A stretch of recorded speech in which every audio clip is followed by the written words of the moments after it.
الحمد لله رب العالمين والصلاة والسلام على سيد الأنبياء والمرسلين أما بعد فأعوذ بالله من الشيطان الرجيم بسم الله الرحمن الرحيم الصلاة والسلام عليك يا رسول الله وعلى آلك وأصحابك يا حبيب الله الصلاة والسلام عليك يا نبي الله وعلى آلك وأصحابك يا نور الله نويت سنة الاعتكاف۔ پیارے آقا صلی اللہ تعالیٰ علیہ وآلہ وسلم نے ارشاد فرمایا، تم جہاں کہیں بھی ہو مجھ پر درود پاک پڑھو کہ تمہارا درود مجھ تک پہنچتا ہے۔ صلو علی الحبیب صلی اللہ تعالیٰ علی محمد صلی اللہ تعالیٰ علیہ وسلم۔ بسم اللہ الرحمن الرحیم۔ ها أنتم هؤلاء جادلتم عنهم في الحياة الدنيا ومن يجادل الله عنهم يوم القيامة أم من يكون عليهم وكيلا۔ ترجمہ کنز العرفان۔ اے لوگو سن لو، یہ تم ہی ہو جو دنیا کی زندگی میں ان کی طرف سے جھگڑے، تو قیامت کے دن ان کی طرف سے اللہ سے کون جھگڑے گا یا کون ان کا کارساز ہوگا۔ ہا انتم ہؤلاء جادلتم عنہم فی الحیات الدنیا، سن لو یہ تم ہی ہو جو دنیا کی زندگی میں ان کی طرف سے جھگڑے۔ یہاں عام لوگوں سے اور بطور خاص طعمہ کی قوم سے خطاب فرمایا گیا ہے۔ یہ لوگوں سن لو، تم جو آج دنیا کی زندگی میں ان خیانت کرنے والوں کی طرف سے جھگڑتے ہو، تو جب قیامت کے دن خیانت کرنے والا مجرم اللہ عز و جل کی بارگاہ میں پیش ہوگا اور اللہ عز و جل اس کے عذاب کا فیصلہ فرما دے گا، تو اس وقت کون ان کی طرف سے اللہ عز و جل سے جھگڑے گا یا کون ان کا وکیل و کارساز ہوگا۔ یعنی جیسے دنیا میں تم فیصلہ کرنے والے کو دھوکہ دے دیتے ہو، اس طرح دھوکہ دینے کے لیے اللہ عز و جل کی بارگاہ میں جھگڑنا ناممکن ہے کہ اللہ عز و جل سے کچھ پوشیدہ نہیں۔ شفاعت کا ثبوت۔ یاد رہے کہ اس آیت میں شفاعت کا انکار نہیں، کیونکہ محبوبوں کی شفاعت اور چھوٹے بچوں کا اپنے ماں باپ کی بخشش کے لیے رب تعالیٰ سے ناز کے طور پر جھگڑنا آیات و احادیث سے ثابت ہے۔ اللہ عز و جل فرماتا ہے، من ذا الذی یشفع عندہ الا باذنہ۔ ترجمہ کنز العرفان، کون ہے جو اس کی اجازت کے بغیر اس کے یہاں شفاعت کر سکیں۔ اور حضرت علی المرتضیٰ کرم اللہ تعالیٰ وجہہ الکریم سے روایت ہے، نبی اکرم صلی اللہ علیہ وسلم نے ارشاد فرمایا، قیامت کے دن جب کچے بچے کے ماں باپ کو اللہ تعالیٰ جہنم میں داخل کرے گا تو وہ اپنے رب عز و جل سے جھگڑے گا۔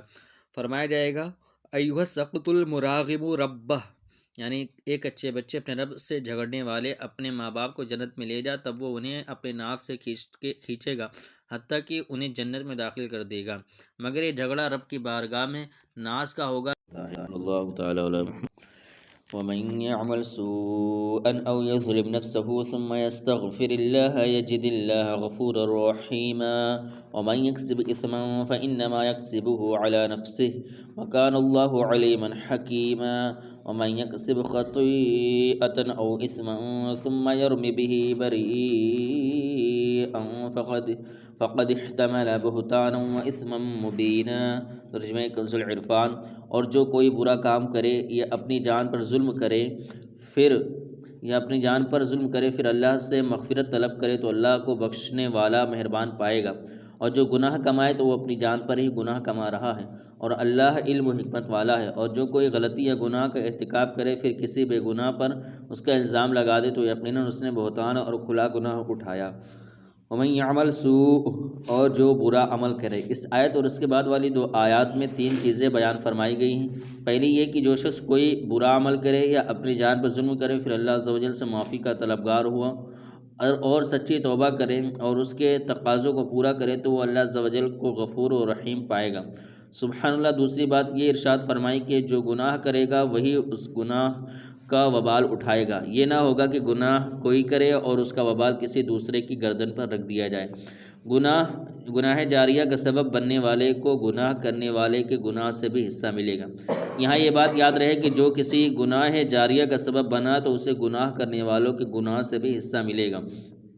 جیسے کسی نے سنیما کھولا یا شراب خانہ کھولا یا بے حیائی کا اڈا کھولا یا اپنے دکان وغیرہ پر فلمیں چلائیں جہاں لوگ بیٹھ کر دیکھیں، یا کسی کو غلط راہ پر لگا دیا یا کسی کو شراب، جوا یا نشے کا عادی بنا دیا، تو اس صورت میں گناہ کا کام کرنے والے اور اسے اس راہ پر لگانے والے دونوں کو گناہ ہوگا۔ احادیث میں یہ مضمون بکثرت ملتا ہے، چنانچہ ان میں سے 4 احادیث درج ذیل ہیں۔ حضرت عبداللہ بن مسعود رضی اللہ تعالیٰ عنہ سے روایت نبی اکرم صلی اللہ علیہ وسلم نے ارشاد فرمایا ہر وہ جان جسے ظلماً قتل کیا جائے تو اس کے خون کا گناہ حضرت آدم علیہ السلام کے پہلے بیٹے پر ہوگا کیونکہ اس نے قتل کا طریقہ نکالا۔ حضرت جریر بن عبداللہ رضی اللہ تعالیٰ عنہ سے روایت ہے تاجدار رسالت صلی اللہ علیہ وسلم نے ارشاد فرمایا جس نے اسلام میں کوئی اچھا طریقہ نکالا پھر اس کے بعد اس پر عمل کیا گیا تو عمل کرنے والے کے ثواب کی مثل ثواب اس کے نام اعمال میں لکھا جائے گا اور ان عمل کرنے والوں کو ثواب میں کوئی کمی بھی نہ ہوگی۔ اور جس نے اسلام میں کوئی برا طریقہ جاری کیا پھر اس کے بعد اس پر عمل کیا گیا تو عمل کرنے والے کے گناہ کی مثل گناہ اس کے نام اعمال میں لکھا جائے گا اور ان عمل کرنے والوں کے گناہ میں بھی کوئی کمی نہ ہوگی۔ حضرت ابو مسعود انصاری رضی اللہ تعالیٰ عنہ سے روایت رسول اللہ صلی اللہ علیہ وسلم نے ارشاد فرمایا جس نے کسی بھلائی کے کام پر رہنمائی کی تو اس کے لیے وہ کام کرنے والے کی طرح ثواب ہے۔ حضرت ابو ہریرہ رضی اللہ تعالیٰ عنہ سے روایت ہے رسول اللہ صلی اللہ علیہ وسلم نے ارشاد فرمایا جو ہدایت کی طرف بلائے تو اسے ویسا ثواب ملے گا جیسا اس کی پیروی کرنے والے کو ملے گا اور ان پیروی کرنے والوں کے ثواب میں کوئی کمی نہ ہوگی، اور جو گمراہی کی طرف بلائے تو اسے ویسا گناہ ملے گا جیسا اس کی پیروی کرنے والے کو ملے گا اور ان پیروی کرنے والوں کے گناہ میں کوئی کمی نہ ہوگی۔ وَمَن يَكْسِبْ خَطِيئَةً أَوْ إِثْمًا اور جو کوئی غلطی یا گناہ کا ارتکاب کرے۔ اس آیت میں تیسری بات ارشاد فرمائی گئی جس نے کسی بے گناہ پر الزام لگایا تو اس نے بہتان اور بہت بڑے گناہ کا بوجھ اٹھایا۔ آیت میں گناہ سے مراد گناہ کبیرہ اور خطا سے مراد گناہ صغیرہ ہے۔ بے گناہ پر تہمت لگانے کی مذمت۔ اس آیت سے معلوم ہوا کہ بے گناہ کو تہمت لگانا سخت جرم ہے، وہ بے گناہ خواہ مسلمان ہو یا کافر، کیونکہ طعمہ نے یہودی کافر کو بہتان لگایا تھا، اس پر اللہ تعالیٰ نے اس کی مذمت فرمائی۔ احادیث میں بھی بے گناہ پر تہمت لگانے کی وعیدیں بیان کی گئی ہیں۔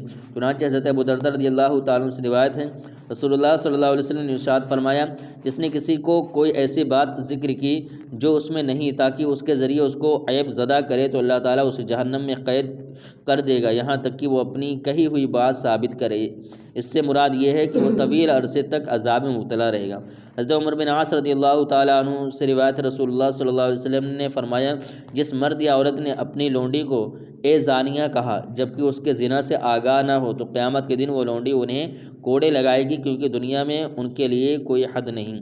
اسلام کا اعلیٰ اخلاقی اصول۔ اس آیت سے ایک تو کسی پر بہتان لگانے کا حرام ہونا واضح ہوا اور دوسرا اسلام کے اعلیٰ اخلاقی اصول کا علم ہوا کہ اسلام میں انسانی حقوق کا کس قدر پاس اور لحاظ ہے، حتیٰ کہ کافر تک کے حقوق اسلام میں بیان کیے گئے ہیں۔